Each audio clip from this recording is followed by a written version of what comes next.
Respiration एक mobile phone की तरह काम करता है। सोचने में थोड़ा सा अजीब है, लेकिन यही वो एग्जाम्पल है जिससे हमें यह समझ में आएगा कि रेस्पिरेशन होता कैसे है। इमेजिन करते हैं कि जो हमारी बॉडी है वो एक मोबाइल फोन है। हमारा फूड हमारा चार्जर है, हमारी ऑक्सीजन इलेक्ट्रिसिटी है, हमारी सेल्स हमारी बैटरी और हमारी एनर्जी फोन को चलाना है। अगर इलेक्ट्रिसिटी ना हो तो क्या फोन चार्जर में लगे होने के बाद भी चार्ज होगा? नहीं होगा। वैसे ही ऑक्सीजन के बिना हमारी जो बॉडी है उससे फूड से एनर्जी नहीं मिलेगी। इसी को हम रेस्पिरेशन प्रोसेस कहते हैं। और दूसरा एग्जांपल हम लेते हैं कि मान लेते हैं कि हम दौड़ते हैं, तो दौड़ते समय हमारी जो हार्ट बीट है वो तेज हो जाती है, हमारी सांस तेज हो जाती है, हमें पसीना आने लग जाता है। ऐसा क्यों होता है? ऐसा इसलिए होता है क्योंकि हमारी मसल्स को एक्स्ट्रा एनर्जी की जरूरत होती है और एक्स्ट्रा एनर्जी के लिए सेल्स को ग्लूकोज चाहिए होता है, ज्यादा ऑक्सीजन चाहिए होता है।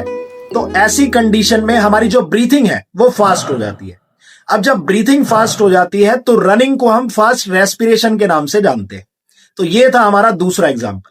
अब हम लेते हैं रियल लाइफ का एक एग्जांपल जो कि हमें यह बताएगा कि रेस्पिरेशन कैसे होता है। क्या बात है सर। मान लेते हैं कि हमारे घर में एक लैंप है, उसके अंदर जो ऑयल है वो एक फूड की तरह काम करता है, और दूसरा जो ऑक्सीजन है वो एयर है, और तीसरा दिए का जलना हमारे लिए एनर्जी है। अगर हवा को हटा दिया जाए तो क्या दिया जलेगा? नहीं जलेगा।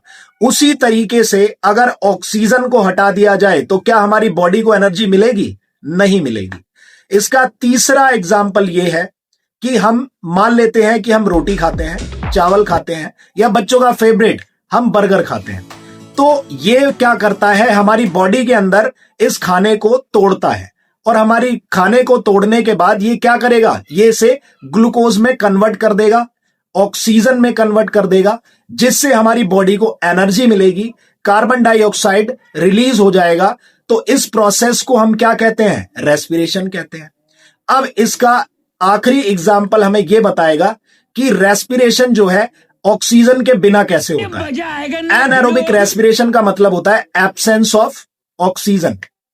जब हम कभी कंटिन्यूअस दौड़ते हैं तो हमारे लेग्स के अंदर पेन होना स्टार्ट हो जाता है, और जब ये पेन होगा तो ये होता क्यों है? क्योंकि ऑक्सीजन की कमी हो जाती है, और ऑक्सीजन, या कहो कि ये ऑक्सीजन नहीं होती, तो ऐसी कंडीशन में क्या होगा कि हमारे पैरों में लैक्टिक एसिड बनना स्टार्ट हो जाएगा, जिससे हमारे लेग्स में पेन होना स्टार्ट हो जाएगा। इट मींस रेस्पिरेशन का मतलब है अगर एनर्जी नहीं तो रेस्पिरेशन नहीं, रेस्पिरेशन नहीं तो लाइफ नहीं।